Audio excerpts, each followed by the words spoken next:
আপনি আমারে দেখে এমন মুচুর দিলেন কেন? কই মুচুর দিলাম? বেশ তো যাচ্ছিলেন, যেই আমারে দেখলেন অমনি মুচুরটা দিলেন, বুঝি না কিছু।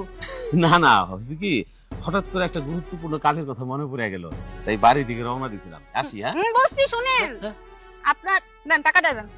কিসের টাকা? বুঝেন না না কিসের টাকা? আপনি তো ভালো অভিনয় করতে পারেন মিয়া। আপনি এক কাম করেন, ঢাকায় যায়া নাটক সিনেমায় নাম লেখান, ভালো নাম করতে পারবেন। কিসের টাকা বুঝেন না না? কিস্তির টাকা দেন। কিন্তু আমি তো তোর সমিতি থেকে কোনো টাকা পয়সা নেই নি। আপনি নেন নাই ঠিক আছে, আপনার বউ তো নিছে। কথা ছিল একটা ছাগল কেনবার, ছাগল তো কেনেন নাই, উল্টা জামাই বউ মিলে আমার টাকাটা মাইরে দিলেন। 3 মাস কিস্তি দেন না, সুদে আসলে হিসাব করলে কয় টাকা জমা হয় আপনি একবার ভাবেন তো। বেশ অভাব যাইতেছে রে বোন, হাতে একদম টাকা পয়সা নাই, তাই তোর কিস্তির টাকা দিতে পারতেছে না তোর ভাবি।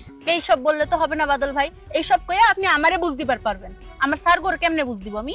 বোন রে, তোর আমি সেই ছোটবেলা থেকে চিনি, আমরা এক এলাকায় বড় হইছি না, আমি তোর বড় ভাইয়ের মতো। এই বাদল কোনোদিন কারো একটা টাকা মাইরা খাইছে? এলাকার কি কইতে পারবো আমি কারো লোক 2 নাম্বারই করছি?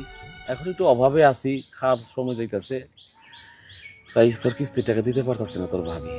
বাদল ভাই, আমি ফিল্ড অফিসার, আমার কাম হইলো কিস্তির টাকা তোলা। আপনার যদি এমনি কইরা কিস্তির টাকা লিয়ে আমারে ঘুরান, তাহলে অফিস তো আমারে মানে না, আমার তো চাকরিটা চলে যাবো ভাই। যাই হোক, আগামী সপ্তাহের মধ্যে টাকাটা দিয়ে দিয়েন। বোন রে, হাতে একদম টাকা পয়সা নাই, চাকরি চলে গেছে, বেকার বসে আছি। আমার কোম্পানিতে খুব ঝামেলা হয়েছে তো, হঠাৎ করে অনেকে ছাঁটাই করছে। তুই চিন্তা করিস না, হাতে একটু টাকা পয়সা আসলে, মানে অবস্থা একটু ভালো হইলে তোর টাকা পয়সা দিয়ে দিব।